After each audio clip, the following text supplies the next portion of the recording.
guys, welcome back to Rock Talk, where we hang out with some of Lapidary's most influential and creative people.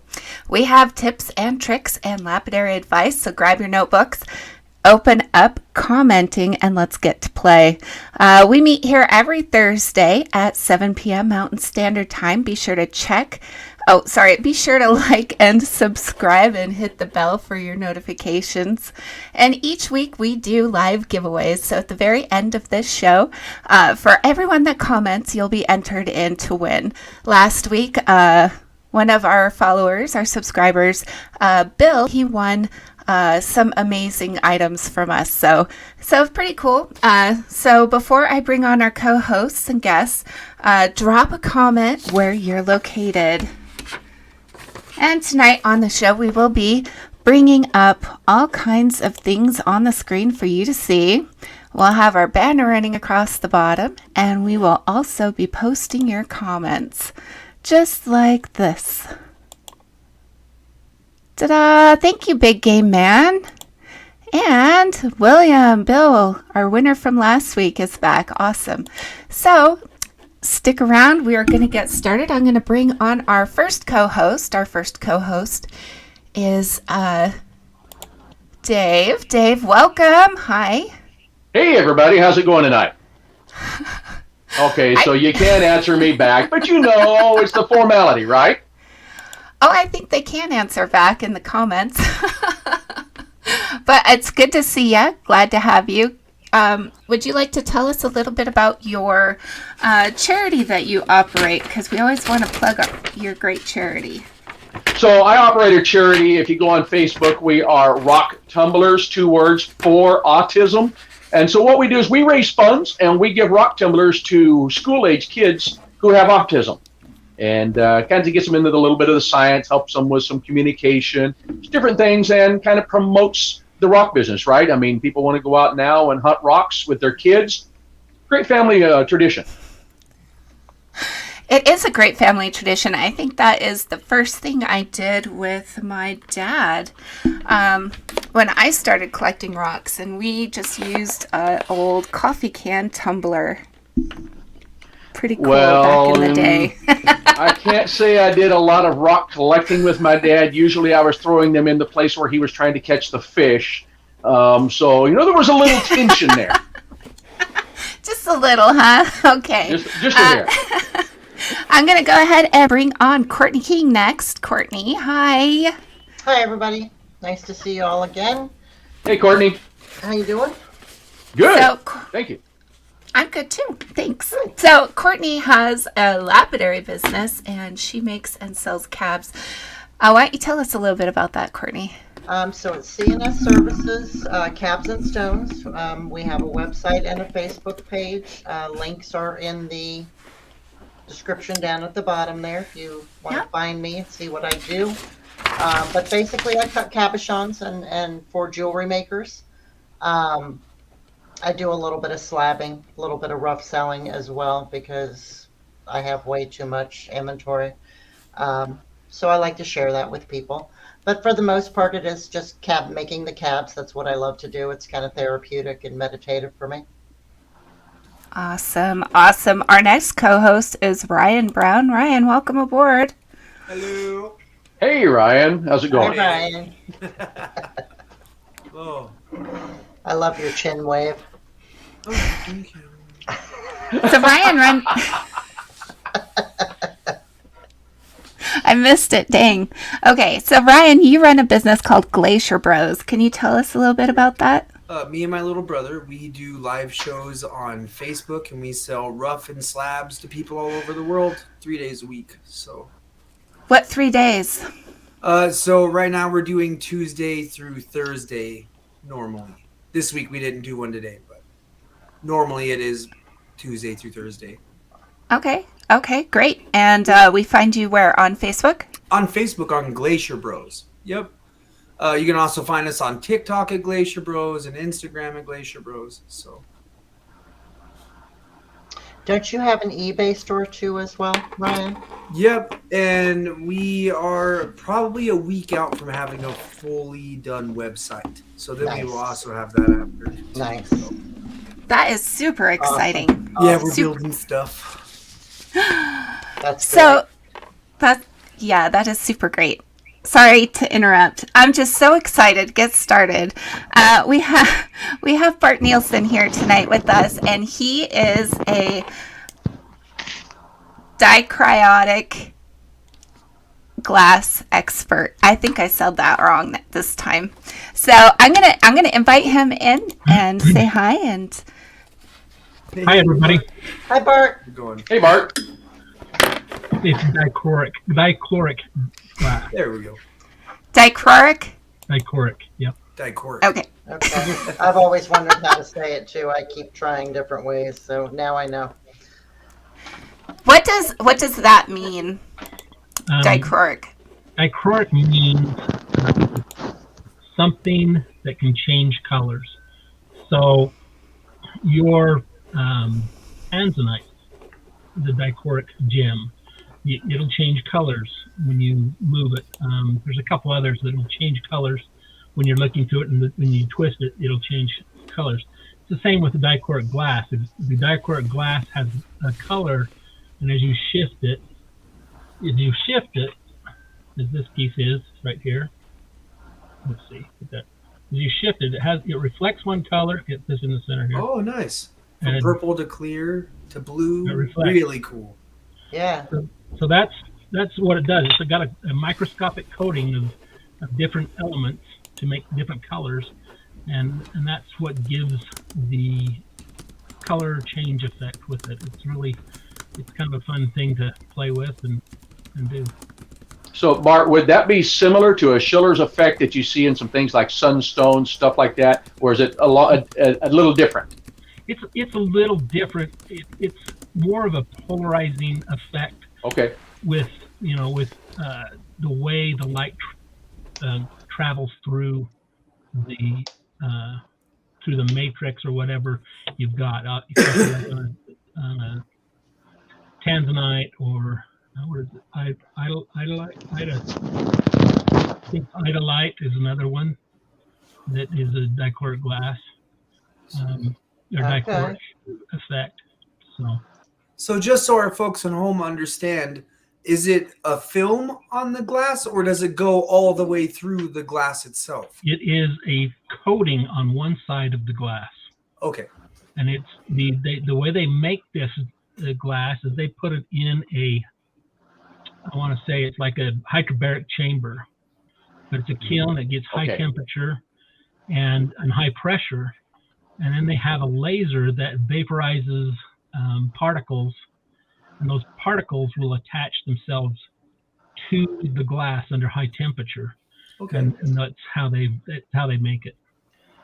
Wow, that's really interesting. That's fantastic. CBS that makes the primary. Most of the dichroic glass is made by CBS. So, Bart, you used to do cabbing some time ago. I still do cabs, yeah. And so how did you get interested in the dichroic glass? Well, I've been doing dichroic glass, and I've cabbed obsidian and a bunch of other things, and the glass polishes just like obsidian does. So when you're polishing obsidian, and I started messing around with the glass with some pieces and thought, okay, this is cool. I first seen some dichroic glass sculptures by an artist named Jack Storms. Yes, and he does phenomenal stuff. He does some phenomenal stuff. And when I seen what he was doing, I had to figure it out. I had to try to do it. And so I dove into trying to find out as much information about doing it as possible. Okay. And I found a guy on Instagram. His name is Stephen Kazmarek, and he is called, his Instagram name is the Dichroic Glass Man. And he actually supplied me with my first dichro. That dichro was what we all use for short for dichroic. So he supplied me with dichro, and I just started putting it together and laminating it. And you have to laminate it with well, I started out laminating with UV glue, and then to cure your UV glue, you use your Convoy or I got even a bigger one that's the tube that I use them to cure the UV glue, and the UV glue, you can actually glue 2 pieces of glass. You got glass, and you sandwich a piece of Dichro in between those 2. Okay. And you glue them together, and then you build a block. You keep going until you have a block built, and then you take that block and you cut it all up into different angles and different pieces. Right. And that's what you use. And when I started cutting it on angles, and I started cutting slabs with it, I thought, this is really cool. Why not incorporate it into stone? It's like doing intarsia, and so I incorporated that into stone, and that's kind of how I got started. I've been doing cabbing for 4 years now. I got my first cab machine. It got me a Genie, and I started cabbing. I bought the Genie from a friend, and I've always wanted to do lapidary.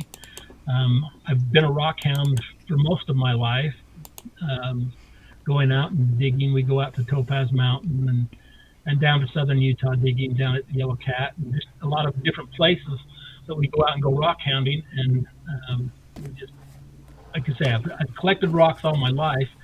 I don't have a huge amount of rocks, but I've collected interesting rocks that are interesting to me. Right. And so after I got this cab machine, back to a little bit, in high school, they offered a class that was a silversmithing class. And in that silversmithing class, I was able to get some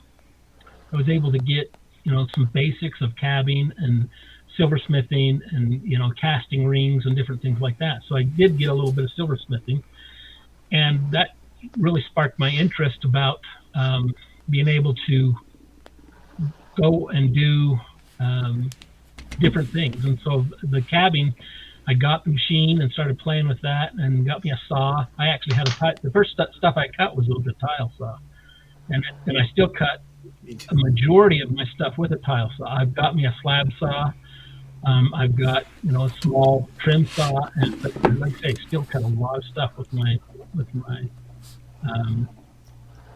tile saw. Another thing with going out and rock hounding, I started going out went out to the geode beds, dugway geode beds, and would dig geodes, and I'd bring them back and cut the geodes in half, and we had some really nice geodes. And I had one that I posted on my Facebook page, and this was it's been three or 4 years ago. And it's actually been 4 years ago. I posted it on Facebook. And this guy I don't know if it was Rock Hounding Utah. I think it was Rock Hounding Utah that I posted it on.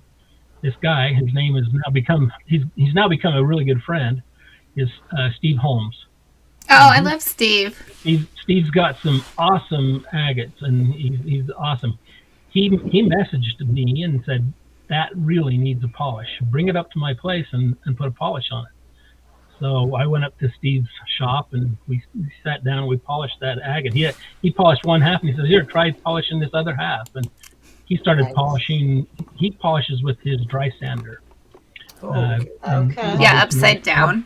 The Robinson, That's really Robinson cool. Ranch dry sander, and he polishes, and then he finishes the polish with cerium oxide on a bowl wheel.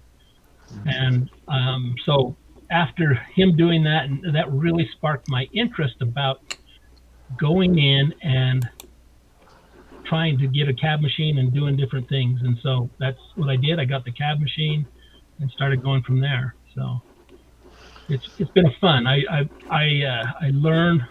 I try to learn everything. Every time I do something, I try to learn something, and as I'm doing it. Right. I learned stuff from you just now already. So Thank you. Right? That's what the show's all about. So Well, Bart, and I didn't.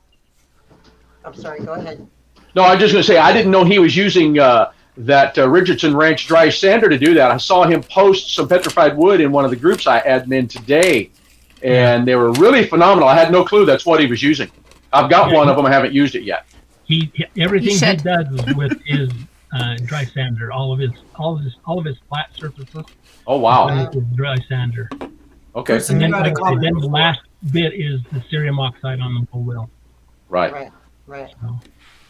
Yeah, so what I'd like to do is I would love to show some photos because then maybe you can kind of talk about each one. I already have questions, but maybe we'll do questions towards the end, and we can just learn as much as you can share with us tonight. Yeah. So these are all photos that Courtney gathered from your Facebook page. So we'll start with this one. That is a piece of shadokite with the mixed in with the dichro. And I actually have that piece right here with me. Wow. Okay. Let's see if it'll show up on the camera. Can you hold it up and let's see if we can pick it up. So now, since this is glass, I imagine it's very much like polishing obsidian. You know how hard it is to get scratches out of obsidian? Is it just as hard with this glass, or okay? Yep. That's why you get down to cerium oxide in it, and you'll polish with cerium oxide. I'll polish glass and think, oh crap, I've got to go back and hit 2 or 3 steps back, and start it all over again.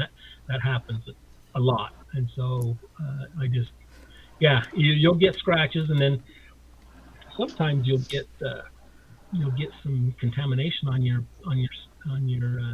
bowl wheel that will put scratches in, and then scratches back in. Right. Not just your bowl wheel, but I have a flat lap that with the synthetic pad on it that I mix cerium oxide on, and that's another thing. Like say, you'll get contamination. You might get a diamond chip or something off of one of the other wheels, and you get contamination, and it's frustrating to do that. So my question to you is, what do you do to look at your stone? Do you just dry it off and look at it with a loupe, or most of the time I actually have the visor with the magnifying glasses. Yeah, we know someone that has one of those. These here. Okay. Yeah, can I see what it looks like on? Yeah. Just like that. And then you just look down through it. So it's like a visor, like on a hat. Okay. Right. Makes your eyes look funny. I love it. Well, and on top of that, I've got one of these magnifying glasses over here that has the light, so you can do the same thing, so you can get it where you want it. I have Oh, that sounds really smart. Yeah, right, exactly. I've got one of those. Yeah. A little teeny one. I have a little teeny baby one. Okay, that is all great tips. Yeah. You can get them just at the craft store, Kirsten. Do you have the same? They're not stupid expensive. The small ones are fairly reasonable. Go ahead, Dave. Sorry. Go ahead. Yeah. Sorry, guys. A little lag on this end, so sometimes it overrides. But I'm just wondering if, with like the obsidian, oftentimes you get in there when you dry it, you can't actually see those scratches until you get to a higher polish. Is it kind of the same way with this? Exactly. Okay. Yep, it is 100%. You can't see those scratches until you get down to your cerium oxide and think, "Oh man, right, I got to go back." And you can try to polish it out with the cerium, but you'll spend a lot more time trying to polish that out with the cerium as opposed to going back the steps that you need to get it polished. Right. What was your question, Ryan? Oh, no, I'm good. Keep going. Okay, so my question is, when you are stacking your plates of glass together, you polish them first, right? You're not just like cutting and gluing, right? You're going up to how high? With this is what's called, the first pieces I did were with window glass. You can go down and a lot of places you can actually go through their dumpster, a lot of glass shops, and you can get their window glass, and you can use that window glass to make it. And then you get pieces of that, you cut it, whatever shapes you are to build the block, and then you, like you say, you sandwich in dichro that gives you that color. Wow.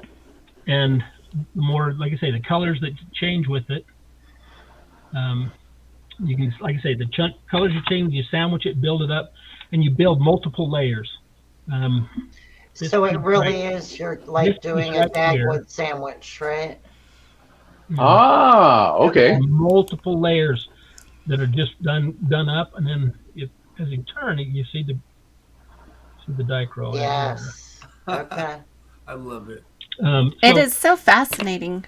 It is. It is, and it's, like I say, it's a lot of fun to mess with, play with, and do stuff with. The illusion it creates is awesome. It really is. So you said that when you go in and you cut your glass at an angle, is there a preferred angle that you use? Kind of like how Tiger Stone is a preferred I've been angle. Experimenting with it, and I'm finding anywhere between 15 degrees and 45 degrees is the best. Well, that's a fairly good range, yeah. Yep. So I've actually just made me some wooden blocks that I can cut, and I'm making blocks now that are like this big out of glass. Wow. And then I'm going in and cutting it a bunch, and I've made me a block that I can set my piece up and tilt it and go through my saw and make cuts off at that 15 degrees, and then all those cuts I do, they have to be polished. So when I do those cuts, those surfaces, they have to be polished so I can add more glass in between those cuts, and more glass and more dichro in between those cuts to give the separation of the dichro. And when you get that separation, it starts bouncing the light around inside of the glass. That's the effect. And I spend a lot of time when I'm gluing up glass on thinking about the light going into that piece of glass. And the thing about it is going into the glass, and if you do it with stone, like here's a piece of turquoise. Oh, cool. He said my word. It has the turquoise in it. I've got several of them. Here's another piece. This is a piece of Bisbee turquoise in quartz. Nice. Okay. And so when you set it in stone, you've got to think about how that light won't reflect off that stone. So the light coming in is going to hit that stone. And so I put some pieces of mirror dichro.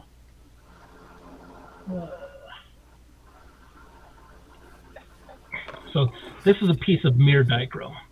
You can see it's dark green, but it reflects. Right. Wow. And it's got that mirror effect. Looks That's like cool. Dark green when you see it through it. Right. And so I glue those pieces up against the stone. So that's going to make the light go in and bounce that and come back. And so you're bouncing the light off that edge of the stone. Sometimes you want the effect of, you want to be able to see the stone. And so on my turquoise pieces, I don't do that. I like to see the turquoise inside of the stone. So, and that turquoise will then also reflect on the dichro edges that you have inside of your glass. And so it gives a really cool effect to making the whole piece look really cool. Yeah, that sounds great. So we do have a question from Bill here. He says, how do you cut the glass without it shattering and cracking? And also, my question is, do you have a preferred blade that you use? A preferred blade for cutting the block? I use the, what is it? The same company that makes the agate eater blade. Highland Park. Not Highland Park. Oh, Diamond Pacific? It's not Diamond Pacific either. It's Covington? Let's just throw it. It's not Covington. It's MK. I was going to say MK is the only one left, right? MK makes the blades, and they make tile blades, and they make a glass blade. And I use that glass blade on cutting rock and different things too. But I also have an agate eater blade that if I'm cutting agates, I'll switch it up and change it to that. But MK glass blade is what I use on my. I got a 10-inch tile saw. Can I ask what the difference is between that glass the glass cutting blade and an opal blade, are they both like thin? I mean, I know with an opal blade that you cannot touch the blade while it's cutting because you'll slice your finger as opposed to most other blades. It's not as thin a blade as I've got. Like on my trim saw, I've got some really thin blades that if I'm cutting a stone that I don't want to lose very much stone, which I do a lot. I don't like to, I'm a person that hates to grind away a stone. I mean, I try to keep it as natural, as shape as possible. In fact, so I start off with taking a piece of rough stone, and I take all the rough edges off, and then I look at that piece and say, okay, how can I utilize this piece that I'm making into something that's natural shape and everything. I don't use stencils. I sometimes will use a stencil if I need something perfectly round or something like that, but I try to steer away from using stencils when I'm doing stuff. So you like to freeform? Freeform, yep. Yeah. So I'm going to show... There was also a question about cutting. Just a standard glass cutter that I use to cut, and then to score your glass is these glass scorers, and they just they score your glass. Once you score it, you just there's a name for these, and I can't remember the name right now, but there's a name for them, and you take that and you score them, and that breaks your glass. And I also have a cutting station that is designed for got squares and stuff in it that you can cut your glass on angles and different things, and it's a thing that I use. I'm actually sitting where I do all my gluing together in my home, and then my lapidary, my equipment up in a shop that's about 100 feet away from my home, up in shop. So I have to, and it's cold in there, and it's cold. It's cool and nice in the summer, but it's cold in the winter. I get that. I promise you. I'm running 2 heaters out here now. Yeah. It gets so cold here, I got to run propane out in my garage just to keep it. That's why I got mine in my basement. I can't do that cold. And I don't have water, so I have to carry my water up there.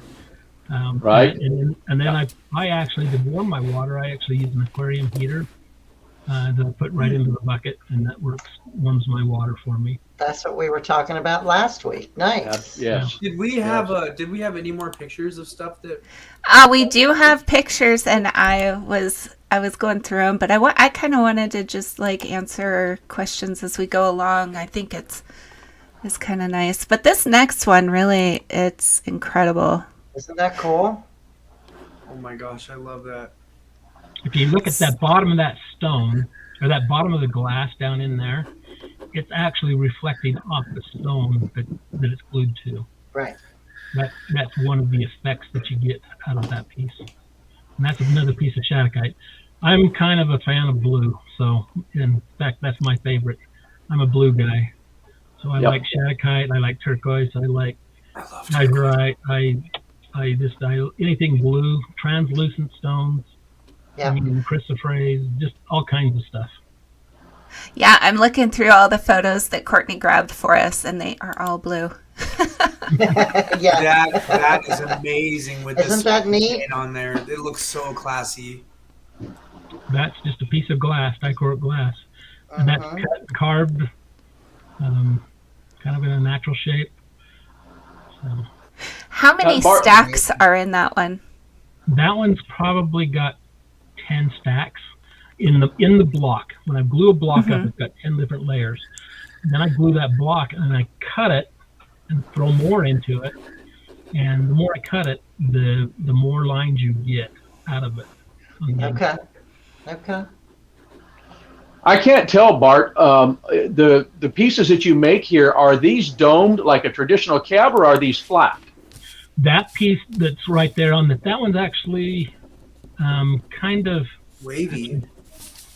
That piece is right here, so I can do. I can't see it. He's trying to show it, I think. Sorry, There it goes. So I have a hard time getting that. So it's not domed. Yeah, but it's not flat either. It's multi-angled. That's great. Okay. Yeah. I see. Yeah. So it curves off this edge here, and Right. and curves off on different sides, some flats and some curves. I kind of like to when I'm doing a piece, I kind of like to incorporate flats and curves in my work. Does that give you more reflection, more bouncy, more? Yes. As far as the colors go. When you bend the glass, or when you do a curve and the mirrors are inside, it reacts different it doesn't work. The light going in and bouncing back doesn't reflect off of the glass itself. So if you've got a flat surface on glass on the outside, the light will go into that stone. It will reflect, and it will be a mirror on the opposite side that it will bounce back. So it's kind of like a prism, a big prism effect. Oh, okay. Right. Okay. It's kind of hard to explain, but you almost have to put a block together and cut it to see what actually happens. Because a straight block doesn't look too cool. I mean, you have one end of the block that will look just like that, and then another end of the block, it looks just like layers of glass that are glued together. And you don't see that color coming out until you cut that block on 45 degree angles or less. Right. It reminds me of lattice sunstone from Australia. Mm-hmm. Yes. That's very cool stuff. So this is the one that was used on the cover. Oh, I love that. That's awesome. More shadowkite, right? It's more shadowkite, yep. Yeah, that's beautiful. That's the one that gets me every time. That's gorgeous. Synthetic opal. That piece, a guy in Germany messaged me. He's synthetic opal or Aurora opal on let's see, he's Aurora opal on his Etsy, and he's synthetic opal on Instagram. And he messaged me and says, "Hey, how about I send you a block if you can send me back a cab, some cabs of what you make." And I said, "Sure, I could do that." And he sent me a piece of this synthetic opal that's probably 6 inches by 6 inches square and a half-inch thick. And to make that piece and actually several other pieces to make out of that, I only took a thin slice off of that, and then I sandwiched that piece into glass. This is another piece that I haven't posted yet of that same synthetic opal. Oh, nice. Let me see if I can get it closer. There. Oh yeah, that's good. Wow. Now we can see it. Yeah, that's great. And what's on the ends? That is synthetic. Not synthetic. It's actually Recon Sugilite. They got that. Oh, it almost looks blue. It looks blue, but it's purple. It's the purple, yeah. And it is the best. You can't tell off the screen, but it's got a luminescence in that purple, the shimmer in that purple. That's just incredible. Well, it's my favorite stone on the planet. Yeah. Sugilite. Oh my Lord. Dave and I both have some of the Recon Sugilite hanging around our houses. Yeah, what I like about that one you just showed, Bart, is the way you were moving it there and that shimmer you're talking about. It made it look like in hydro. I thought there was water in there. Right. Yeah. That's gorgeous. That's amazing. Wow. That's beautiful. Very talented. So I have a question. When you are cutting the stone and using Hextall, like I know when I use it for gembone that I have a really hard time getting all of that oil out, and it ends up bubbling with the Hextall. Do you have any tips or tricks on getting the oil out of the stones that you use? It's hard with the stones that I've cut with my slab saw. The oil, I have to really, really, really scrub them and clean them good with Dawn dish soap, and because I've had the laminations between the stone and the glass won't hold, and so and that's because there was oil in the stone. Most of the stuff I cut is either been treated, been what do they call it? Stabilized under pressure and using the Cactus Juice. So I use that happens on a lot of the stones, but some of it's natural stones that I just get chunks of, and I'll go through with my tile saw and cut them water-wise, and I actually have to dry that stone pretty good before I start gluing it. I mean, I'll put that stone. I have a DOP wax melter that for melting DOPs. I never use it, but it's a great place for me to put my stone on and let it get hot and dry that. To dry it out. Sure. Right. It'll suck all that moisture out of it. That's something I do with that. I never, like I say, I never use the wax. Everything that I do is freehand. I'll holding on to it with my hands. I can't. I feel the same way. You're very tactile. I was just telling them that I can't do it. They all DOP and I don't. I do everything with my hands. Yeah. That's all well and good until you get hard as nail in your eyes.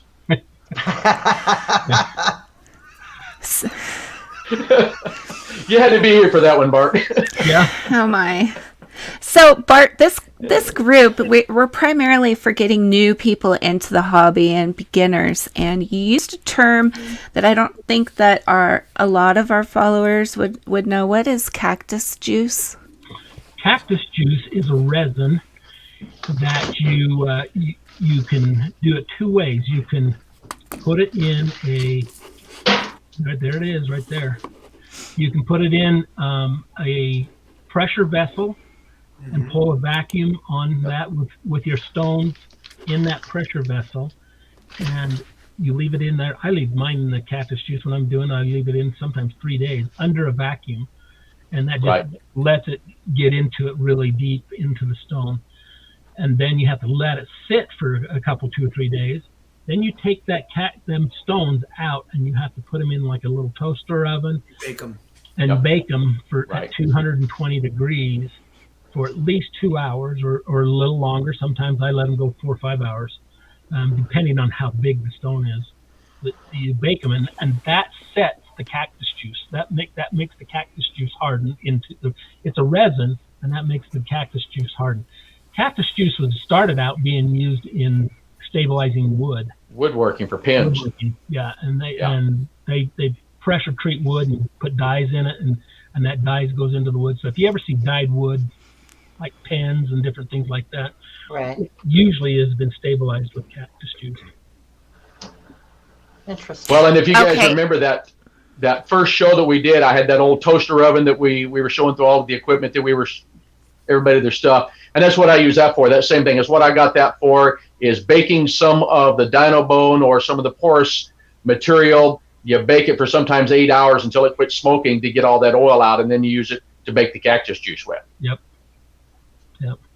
That was going to be my next thing. I was going to say, well, you don't use your household kitchen stove for that, right? Go to the thrift store and find a used toaster oven to something like that. Absolutely. And do it outside. Yeah. Outside, yeah. I mean, I would think, do it in my Dave shop. said, wait till it stops smoking, I don't get very much smoke. I get a little bit of smell. Okay. But I get a Dave little gets a lot of smoke, apparently. Yeah. Are you baking the oils out of yours in the oven, or just doing the Cactus Juice? I'm baking just the Cactus Juice. Okay, yeah. When you bake those oils out, you will get a lot of smoke because it's kind of burning the oils out of the pores. Yeah, that's a good idea. Okay. I haven't thought of doing that, but I do. Mark Anderson has some great videos on that. Yeah. Oh, this is gorgeous. Isn't that amazing? That is a pendant.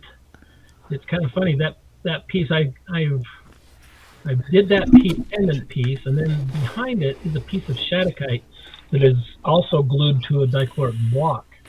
And that pendant actually sits and rests in that piece that's sitting behind it.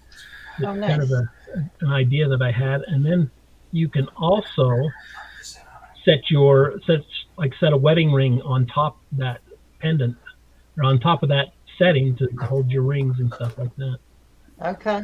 So I have a question. When you are drilling your holes, right? do you just do? How do you do that? Just with a Dremel Well, I have a and Fordham. diamond bits, or what do you do? How do you drill the holes? I have a Fordham, and I used to, and I use the Fordham a lot. I also do carvings too, and I have a Fordham, and I used to just hold the handheld piece, and I have water drip onto my piece, and I just drill and work it back and forth, and drill that piece through the glass or the stone. I have now got myself I was at Tucson last year, and I bought me a little Fordham tool holder that holds your tool in a vise, in a like a drill press. So it holds your tool, and that way I can sit, and I've got my flex shaft hooked up to a little bench lathe. I got that flex shaft hooked up to it, and so I can take the piece and just sit and work it. It's a lot easier to hold that piece with two hands as opposed to holding it with one hand. And then I just work as small as I can get diamond bit through, and then I slowly enlarge the bits with different sizes. When I'm drilling pendants, I try to get like 10 or 15 of them ready to drill at one time, so I'm not changing the bits a whole bunch of times. I'm just taking and I'll do a whole bunch, get them, and then change my bit, and then go up, ream the hole out a little bit bigger, and then the last step is to ream it with the finest diamond bit that I got, which is a 600, and then you can leave it at that point. If it's stone, you can leave it at that point, but I don't. I go and I polish the inside of the holes. That's the hard part. I was going to say, I bet that is time consuming. That's time consuming. How do you do that? How do you polish the inside of the hole? I started out using felt paper or felt tips that would go in, and I'd use them, and they'd break off, and I'd have to get new ones, and I'd have to shape them down. I'd take and grind them and shape them down to where they fit in the hole. Right. And that was a pain in the butt, just trying to do that. And then what I do is I use Mountain Mist polish. It's the same polish that a lot of people use when they're polishing fire agate. Grinding and polishing fire agate. It's Mountain Mist. It's in various grits all the way up to 50,000. And I just go through each grit, like five grits, and just what I've done now is I use a wooden Q-tip, and I break it, and I got two of them, and I can put that Q-tip in my hand chuck on my Fordham, and I can then run that piece. I dip it into my grit and run that piece back and forth in the hole, and then finally go get bigger and bigger as I go, and that's how I polish them. And very cool. It makes a huge difference when you've got glass and you can see through the glass and see the polish. Yeah, right. It makes a big difference. There's Jack Storms I was talking about. He started doing this jewelry too, these pieces, and he was doing big sculptures. He does crazy stuff. He was doing some big sculptures, and he started doing pendants and rings and different things like that just recently. Yeah. I've been doing the pendants and stuff like that for about 2 years now, but his pieces will sell for $1,200 to $1,600 for his dichro pieces. For a dichro pendant. For a pendant, his stuff is stupid, ridiculous expensive. Look at his stuff really closely, and he doesn't polish the inside of the hole of them. So I don't think I know anybody that polishes the inside of the hole. So I think that's super cool. I think that's a you thing, and I think it's going to be a some of us thing when we try it out. Yeah. It sounds like all a of the challenge. folks out there, that is cabbing. I mean, it's a very unique, very individualized within the parameters of what makes a cabochon. Yeah, exactly. Right. And I played with silver a little bit, and I wanted to make my pieces, that I could make them wearable, and so that's why I started drilling holes in them, and that just is my signature. I guess I'm doing stuff like that. It sets you apart a little bit. Yeah, I saw an egg you did one time, and it blew my mind. Well, I don't have the eggs here, but here's a piece I posted just not too long ago. And that's just window glass. That's a piece of broken window. And you can see I've glued 1, 2, 3, 4, 5 layers of glass. And then I've got 2 pieces of mirror dichro glued on each end. And this is the rock that we drive up on the mountain, Bountiful Peak here in Bountiful. Just go up on the mountain and took my ATV up there and picked up a piece of rock off the road. This is a piece of granite, kind of salt and pepper granite. And I just ground it to the shape, then I cut it, and then I glued the glass into it. Right. And then I go back and I grind and polish the whole thing, grind it smooth on each all the surfaces. And you can see that this is not any particular shape. Let's get this over here. It's not any particular shape. Right. I like that it's not. Yeah. But it sits. I mean, it can sit on a. I remember when you posted that, and I thought that was really neat that you just went and got a road rock and made something cool with it. And then this is we went to the Redwoods, and this is out of the Smith River up in Crescent City, Oregon. I know where that is. And I just took and cut. I polished the rock. I picked up this as a river stone. I wish I'd picked up a whole bunch more. I just took that piece and I cut it, just rounded it off in places, and then I cut it. You can see I've cut that rock into. First thing I did is I cut it on this angle here, coming across.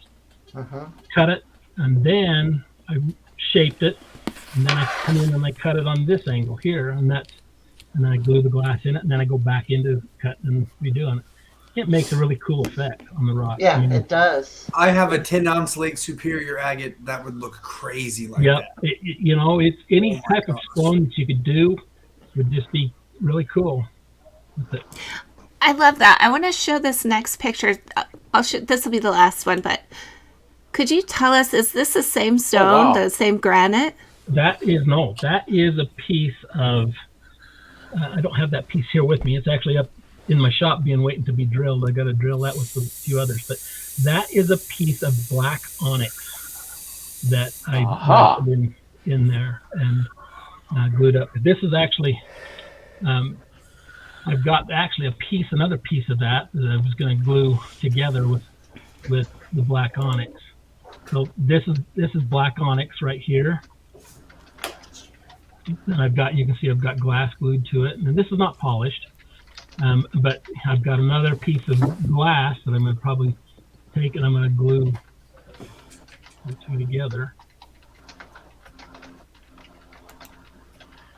Well, now, Bart, that brings up a question. I don't cab glass, and part of that is because I took stained glass a long time ago. My wife and I worked with it, and I find that stone is a lot more forgiving than what glass is. So you've married the two of them there together. How difficult is that to work with? I mean, one's harder than the other. You've got undercutting. You have all kinds of scenarios. Most of the time, your stones are pretty close to the same partner as the glass. Sometimes you use softer stones. And you've got to be really careful, especially when you're doing the cerium, about putting too much pressure on the stone itself, because you still have to polish the glass with the cerium. And sometimes stone don't like cerium. So So you've got to be really careful about where and the bowl wheel comes in really handy with the curved edge of the bowl wheel, that you can take that stone and kind of focus where you're polishing that glass and not the stone. And you'll take it, wipe it off and look at it, and if it's not enough, you just work it a little bit more back and forth until you get that polish that you want out of the glass. And usually you've already got the stone to where it's at. If you're doing stone and glass together,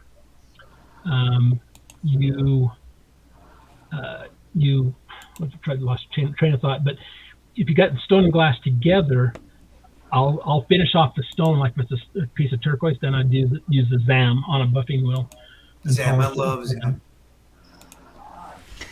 I do have one more request to show another pendant that you did. Could you tell us about this one? I love that wow. Isn't that amazing? Metal Web Turquoise. What? So, and that's a piece like that. Here it is right here. And it's backed with glass.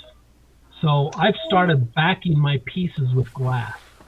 Really? It really gives a neat effect to, I get this. So that's the very glass cool. side. That's the glass side. That's the stone side. Wow. That's fantastic. Yeah, isn't that amazing? I might need one of them. Right? I was just thinking Here's a too. piece of lapis. It's also backed with glass. So you can see the Wow. backing of the glass. That's great. Right. That is a really neat effect. So it really does gives you.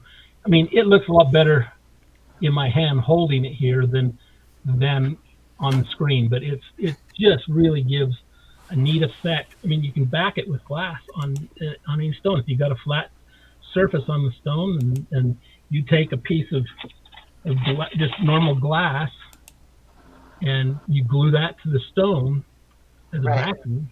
Right. I hate to see backings on stones that you can't see the stone. Right. I'll put something Right. clear on it so you can see it. Oh, the ship. Right. Yeah, that was crazy, Bart. The ship was crazy. Well, Bart, my wife is not going to be happy with you because I'm sitting here contemplating a whole new line of bolo ties that are going to be hanging around everywhere. There you go. I actually have a bolo tie made that I gave to my father-in-law. I don't have it here. He obviously has it up in Oregon, but it was a nice piece that I did, and I actually did that piece with the Shattuckite and a piece of chrysoprase, with a line of chrysoprase going through the middle of it on a Nice. bow tie. What part of Oregon is he from, Bart? Klamath Falls. Klamath Falls. Well, I'm about 155 miles from him. I'm just outside Salem, so Oh. lived outside K Falls, know where it's at. We're coming up to Klamath Falls for Thanksgiving this year, so There you go. And Where, bring change. yeah, bring a coat. And Right. we were Right. there 2 years ago for Thanksgiving, and it was cold and snowy. And Kirsten, how far away did you say he is from you? Not far at all, right? Oh, no, About not 20 far miles. at all. Just up the Ogden road and in Bountiful, Ogden. about So 20 it's miles about apart. half an hour. Okay. Oh, so Bart, you're another one that lives just down the road from my daughter and my grandkids. And Kirsten, went to see Kirsten last summer and got to see them all kind of in the same trip there. And they're just a couple of miles from each other. Yeah, Nice. I'm in Bountiful, which is it's north. It's right next to Salt Lake City, Right. and between Ogden and Salt Lake. So Yeah, I got a ticket there driving truck. yeah, I just want to go bear sight hunting, guys. That's all I want to do. Did go you to say Snowville. bear Mountain. sight hunting? Okay. Bear sight. That would be so fun to go bear sight Oh, hunting. bear Oh, sight. Dichroic. That's up in Tremont, which is Tremont, like right. another hour north of me. So That I think the Dichroic comes out of that same mine right there, doesn't it? I think it does too. Yeah, from the Yeah. Snowville. I have a couple of small pieces of that. Yeah. Very cool. What you got, Kirsten? I see you playing. oh yeah, I was just fiddling around with the giveaway for tonight. Oh, Yeah, Bart, we always do a giveaway. We have an awesome group of people commenting tonight, and I think they're going to be really happy. I just want to take a second and show you guys what you could be getting. So tonight we have a iris agate. We have a piece of dinosaur gembone. We have a piece of Tiffany. And we have a little sphere and a unikite necklace. And so these items will be shipped out. We have to have one of you guys pick the number tonight. So we're going to go with a number between 1 and 7. Who's choosing it tonight? I think we should let Bart do it. yeah, I Bart. think so too. Right. Yeah, that'd be great. I will go with. Have we picked numbers yet? Number 1 through No. 7. I got them right now. Have people picked their numbers yet? Oh no, she writes the I have it. names down Okay. on a list, I'm gonna and say then number 7. Number 7, Number 7. that is Julie Ship. nice, Julie. Julie, congratulations.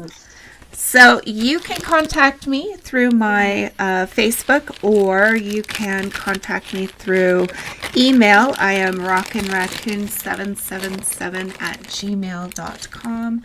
Anyone else that wants to contact me, that's fine too. So Bart, I just want to thank you so very much for coming on. I learned an incredible amount from Absolutely. you. If anybody wants to see my stuff, I posted on my Instagram. All my pieces that I do are on Instagram, and my Instagram account is BNINUTS. And your People information wonder is in the what's that description. Huh?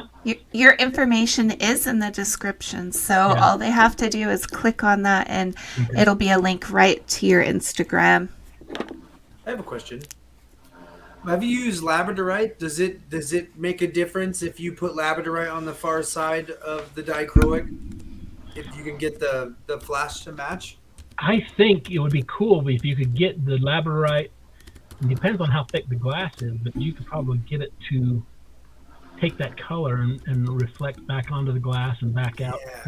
It would probably be a cool piece to do. I want to see you do You've with got some purple. bright Labradorites, and if the Labradorite is sometimes, depending on where you turn that Labradorite. Right, exactly. Yeah. It's hard to say what'll happen. I mean, but it would be a fun experiment. I would love to see That's it. what I do is I experiment on a lot of stuff. So the stuff I post is a lot of stuff that I think is something that worked. Right. But the stuff, I got a lot of stuff that didn't work too. So we all have that stuff. Best way to learn is to screw it up, right? You got Yes. a box full of cabs that are unfinished. Right. I'm thinking, this is not.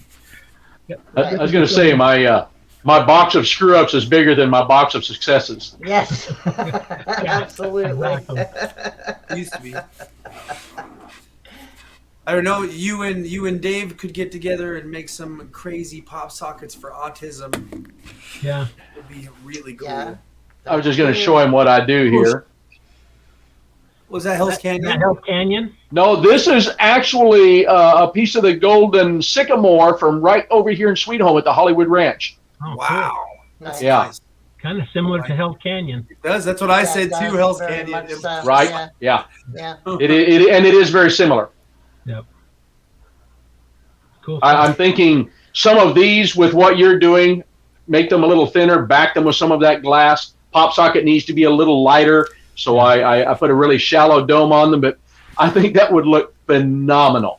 The pieces that I do have to be a little bit thicker just to get the effect with the glass. So my pieces are a little bit more than a 1/4 inch thick, probably 3/8 of an inch to about 3/8 of an inch thick and bigger and thicker. Some of them are thicker than that, but I try to make the pieces a little thicker because you get more effect of the glass that way.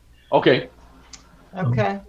Well, guys, it Interesting is what a you're trying little to bit say. after 10, so it's probably, let's do whatever we want to do to wrap up.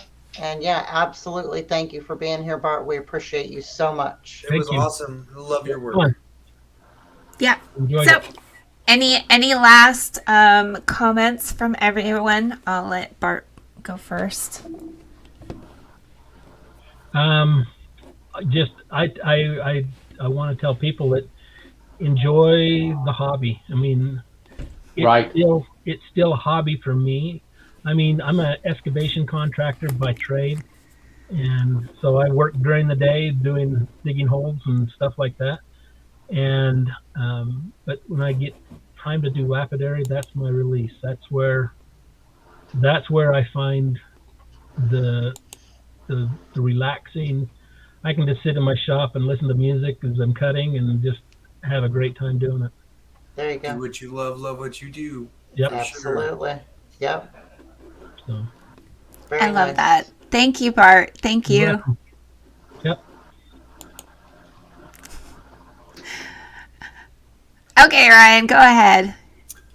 I'm going to say the same thing that I do every week. Just find the part of the hobby that you love and stick with it. Try everything, though. Try everything. I know that we're always reaching out to new people about lapidary. Try all sorts of lapidary. There's so Right. many angles to this.